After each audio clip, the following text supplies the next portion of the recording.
Okay, so before I get into this video, I just got a question for y'all. What are your plans if SHTF were to happen while you're on the road?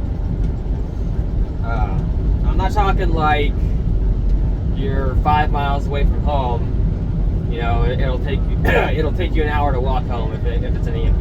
If your vehicle is out of commission, it'll take you about an hour to walk home, depending on what route you take and or what the population is like in the area. I'm talking like, you know, you're 50 plus miles from home, you know, 1,000 miles from home, like I usually am. What are your plans at that point? You know, and to go off of that question into this, everybody's prepping is a little bit different, and everybody's got a different strategy for prepping. You know, mine is more so focused on the aspect of survival, because, you know, I'm on the road more than I am home. So, you know, the way that I do my strategy is I have to know what plants I can and cannot eat throughout 3 different deserts. That's the Chihuahuan Desert, the Sonoran Desert, and the Mojave Desert. I've got to figure out, you know, what is edible in those regions, you know, and then on top of that, I have to know, you know, because sometimes I'll be going to the mountain regions of these states, so I've also got to know what is edible in the mountains, you know, what kind of game can I trap, hunt, or whatever in these different areas.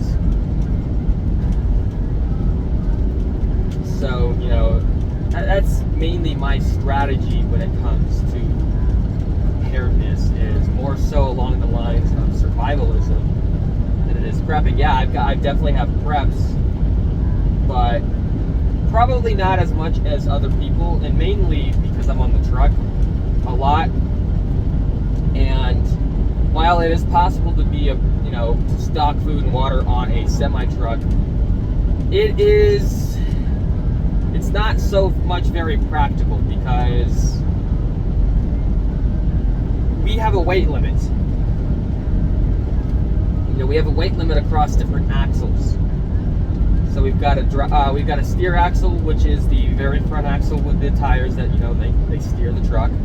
I've got a weight limit on my drive axle, and then I've got a weight limit on the trailer axle, and then another weight limit, which is the gross weight. So between the truck and between the drive and the steer axles, I can only have so much weight at any given time.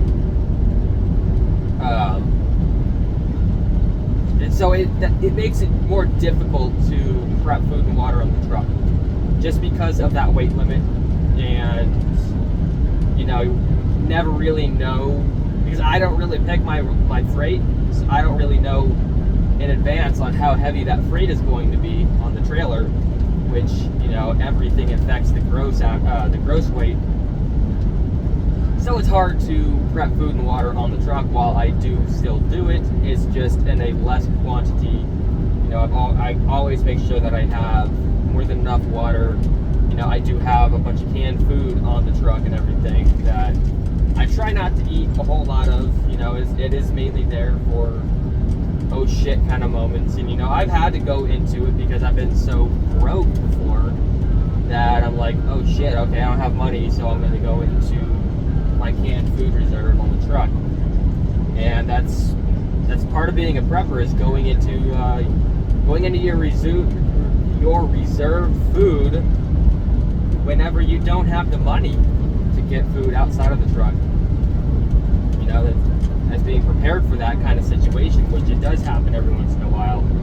And I'm happy that I have that stored food. But again, my strategy is more so survivalism. You know, learning how to make like primitive tools, shit like that. One thing that I really focus on while I'm driving is, other than the fact of driving, is, you know, I look around and I'm like, okay, well, if shit were to happen right here, right now, you know, this truck is more. This truck is basically a 17,000 pound computer. Okay, this thing is more computer than it is truck. So if an EMP were to happen, this thing is toast. There's no question about that. This thing is not going to be moving. It will be a 17,000 pound paperweight, just the truck itself. So I look around and I'm like, okay, well, if shit were to happen right here, right now, what would I do? How would I handle things? And what is around me? And could I make this work? Well, like around me right now, yeah, I could make it work.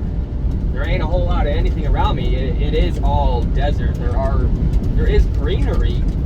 There is greenery in the desert, just depending on where you're at.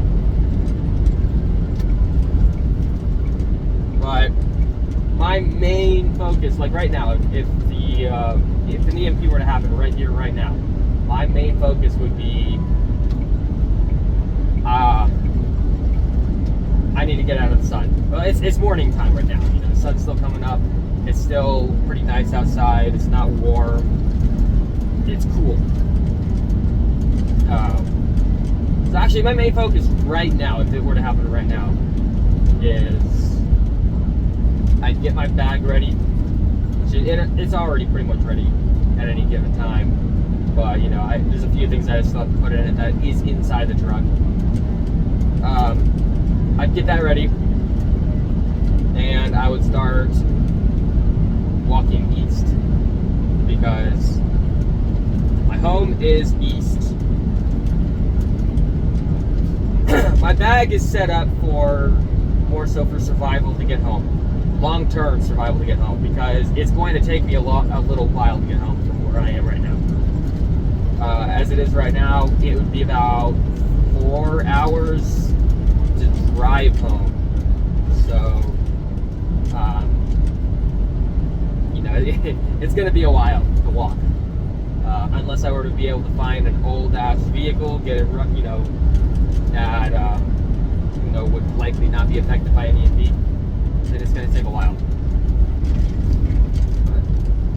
But, you know, as the day progresses, my main thing would be to get out of the sun. That's why I have lightweight gear to get out of the sun. I've got some tarps. I've got plenty of rope, plenty of tarp. I'd probably dig into the ground a little bit out here, because underneath the ground it's going to be a little cooler than it would be on the surface, obviously. So I would try to make a small shelter for the day and stay low during the day. I'd make sure that I have my water with me, and I'd bring some of my canned food, but not all of it. Canned food on the truck is mainly there for the truck. It's not to get home. This canned food is heavy, so I would not be bringing it home. There's plenty of wildlife to get out here in the desert, believe it or not. So that would be my main thing. Set up shelter, get as far down the road as I can, because it's only going to take me maybe 30 minutes to set up my shelter as good as I want it. Get down the road as far as I can while the sun is still not too high in the sky and it's still relatively cool outside. Then I would make sure to dig into the ground, stay a little bit cooler, store my water with me, keep whatever food I have, and then wait till the evening, like late evening. The sun is starting to go down is when I would take my shelter down and start walking again east, and then repeat. Now I'd be trying to find I'd try to find water sources as many times as possible along my route home. Even though there's not a whole lot, there are still a little bit of sources of water on the way home.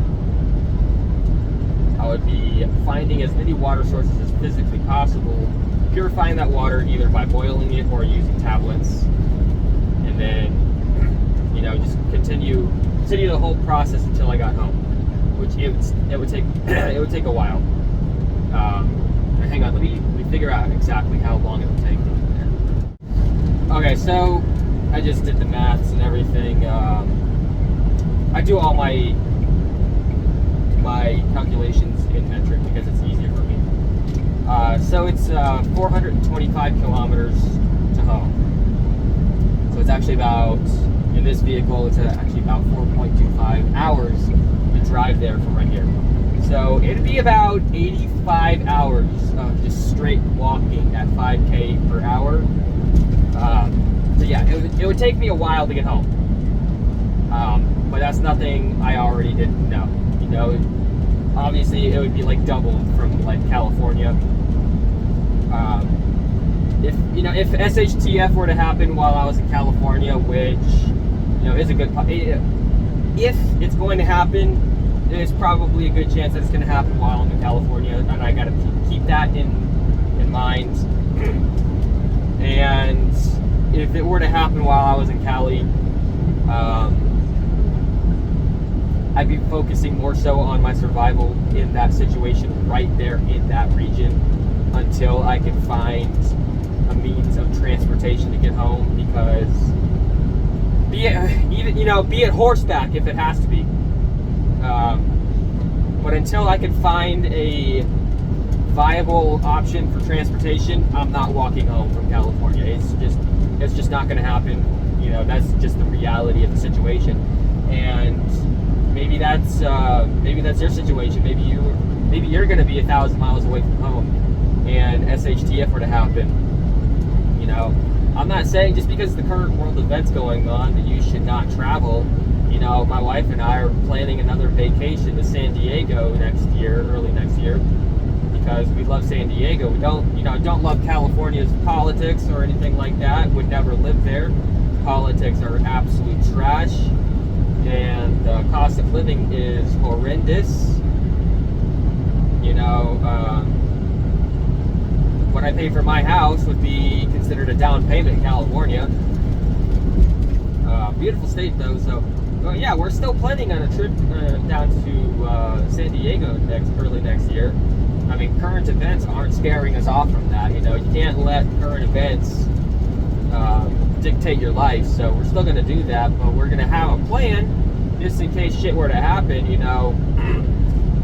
If it were a nuclear weapon, San Diego's probably going to be on the target, because it's got the naval base and everything. It's got a large chunk of the Navy right there. So if it happens there, it happens there. Oh well, it is what it is. If it doesn't happen there, if it were to happen in like LA, then San Diego wouldn't be affected too much per se, and we'd still be able to get the hell out of there. Don't let the current world events stop you from traveling. If you want to travel, don't let it stop you from doing that. And so, like, if SHTF were to happen right now, like I said, it'd be about 85 hours to walk home. So I pretty much told you what my plan would be, is to set up, set shelter for the daytime, stay out of the sun, all that good stuff. And unfortunately, there are not a whole lot of back roads to get home from where I am. So if it were to happen right now, I would be hoofing it along I-10, unfortunately.